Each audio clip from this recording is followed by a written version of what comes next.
দেবাশিস দা, Hindustan news পয়েন্টে স্বাগত।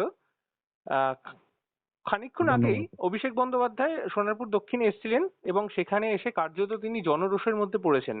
আহ, আমার যে প্রশ্ন আপনার কাছে সেটা হচ্ছে, অভিষেক বন্দ্যোপাধ্যায় এখনো অবধি স্ট্যান্ড বাই এমপি। তো ওনার এই যে আশা এবং যে নিরাপত্তার ব্যবস্থা, কারণ একটা বড় ধরনের ঘটনা ঘটতে পারতো, আপনি প্রাক্তন পুলিশ কর্তা হয়ে এই ব্যাপারে কি বলতে চাইছেন? দেখুন, আপনাকে একটা জিনিস বুঝতে হবে যে আহ, যেটা এমপি যে সিকিউরিটি পান, ঠিক আছে, হুম, হুম, সেটা তো অতি অবশ্যই সরকার ওনাকে প্রোভাইড করেছে। আর ওনার যে জেড প্লাস ক্যাটাগরি, উনি তো সেটা অ্যাভেল করতে পারেন না বা পানও না।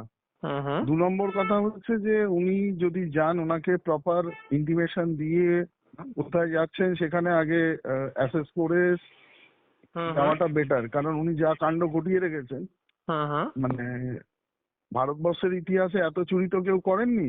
তো মানুষ ক্ষেত্রে যারা সর্বশান্ত যে মানুষ, 2 নম্বর কথা চাকরিহারা রয়েছে, তারপরে আপনার টাকা দিয়ে চাকরি পেয়ে তারাও চাকরি চলে গেছে, তাদের প্রতিও মানে তারা তারা তো আর কোনো খুব বড় লোক নন, তাদের হুম, প্রতিও আমাদের বলতে পারেন সম বেদনা রয়েছে। হুম, হুম, তো আর 3 নম্বর কথা হচ্ছে যে এই যে পাবলিক প্রপার্টি বিভিন্নভাবে ওটাকে বিভিন্নভাবে ডাইভার্ট করে, রুট করে টাকা পয়সা যেগুলো বলতে পারেন ট্যাক্সের টাকায় মানুষের বা সেন্ট্রাল গভর্নমেন্টের যেগুলো গ্রান্ট আসে, সেগুলো তো সমস্ত কিছু মানে এটা মানুষের অধিকার ছিল, সামাজিক অধিকার।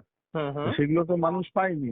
মানুষ এবং যেভাবে 15 বছর ধরে টাকা পয়সা লুট করেছেন, ঠিক আছে, হুম, হুম, তো একটা কথাই বলতে পারি যে জনপ্রতিনিধিদের এটা হওয়া উচিত। মানে উনি এখন এমপি হয়ে যদি বলেন যে হ্যাঁ কেন ইয়ে করেনি, ঠিক আছে, তার প্রথম কথা গেলে ওনার জেনে যাওয়া উচিত ছিল উনি এখন যেখানেই যাবেন মানুষ কিন্তু ওনার উপরে এতটাই ক্ষিপ্ত রয়েছে, আমার মনে হয় ওনার এখন না বেরোনোই ভালো, নাম্বার 1।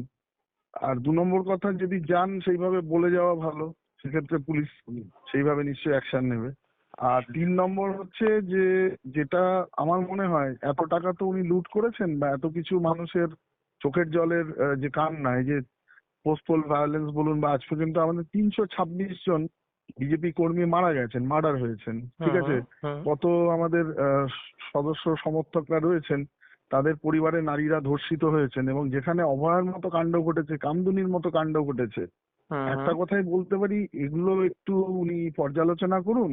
আর যাদের যাদের সাথে ওই যে বলেছিলেন না ডিজে ফিজে বাজাবেন, রবীন্দ্রসঙ্গীতের সাথে হুম, ডিজে হুম। বাজবে, এবং অমিত দিল্লির কোন শাহজিকে বাবা আছে মানে হ্যাঁ, এসে দিল্লির বাঁচাবে কোন এখন? বাবা টাবা আছে, ওই শাহরুখ খান সিনেমায় যেরকম ডায়লগ দেয় উনি সেই ডায়লগ দিতে অভ্যস্ত ছিলেন। তো এখন একটা জিনিসই বলতে পারি, উনি যতটা অন্যায় করেছেন, যদি একটু বোধোদয় হয় বা ওনার যদি কোনো রকম বিবেকবোধ থাকে, তাদের কাছে যান, হাত জোর করে বা পা ধরে ক্ষমা চান, ঠিক আছে, হয়তো কিছুটা ওনার দোষ হয়তো তারা ক্ষমা করে দিলেও দিতে পারে, কিন্তু এইসব না করে আবার যদি ওই হিরো হয়ে রাস্তায় বেরিয়ে পড়েন, ঠিক আছে, মানুষ কিন্তু খুব একটা ভালোভাবে নেবে না। রাজনীতিতে মানুষ শেষ কথা বলে। আর একটা কথাই বলতে পারি যে এই রাজনীতিতে আগামী দিনে যারা আসবেন বা আজকে আমরা যারা এসছি, হুম, হুম, তাদের সবার উচিত স্বচ্ছতার সাথে রাজনীতি করা। হ্যাঁ, রাজনীতিতে যতটা সম্ভব সততা রাখা যায়, সেই সততা রেখে মানুষের যে টাকা পয়সা এগুলো লুট না করে, চুরি না করে, নিয়ে নিজের ফুর্তির ব্যবস্থা না করে, তাদের উচিত যে মানুষের অধিকার মানুষকে ফিরিয়ে দেওয়া। এটা যদি বুঝতে পারতেন তাহলে এইসব ডায়লগও দিতেন না বা এত খারাপ কাজগুলো করতেন না।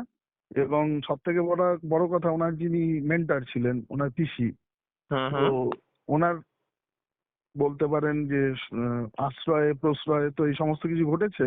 যদি হুম, উনি সঠিক শিক্ষা দিতেন তাহলে এরকম তৈরিও হতো না। মানে অন্যের যখন সরকারি সম্পত্তিকে কেউ নিজের সম্পত্তি ভাবে ভেবে নেয় এবং সেটা লুট করে দেখা যায় সে মানে বড় বড় সমস্ত কিছুর মালিক হয়ে যায়। মানে তার আমরা তো এতগুলো প্রপার্টি এখন দেখছি নোটিশ দিয়েছে।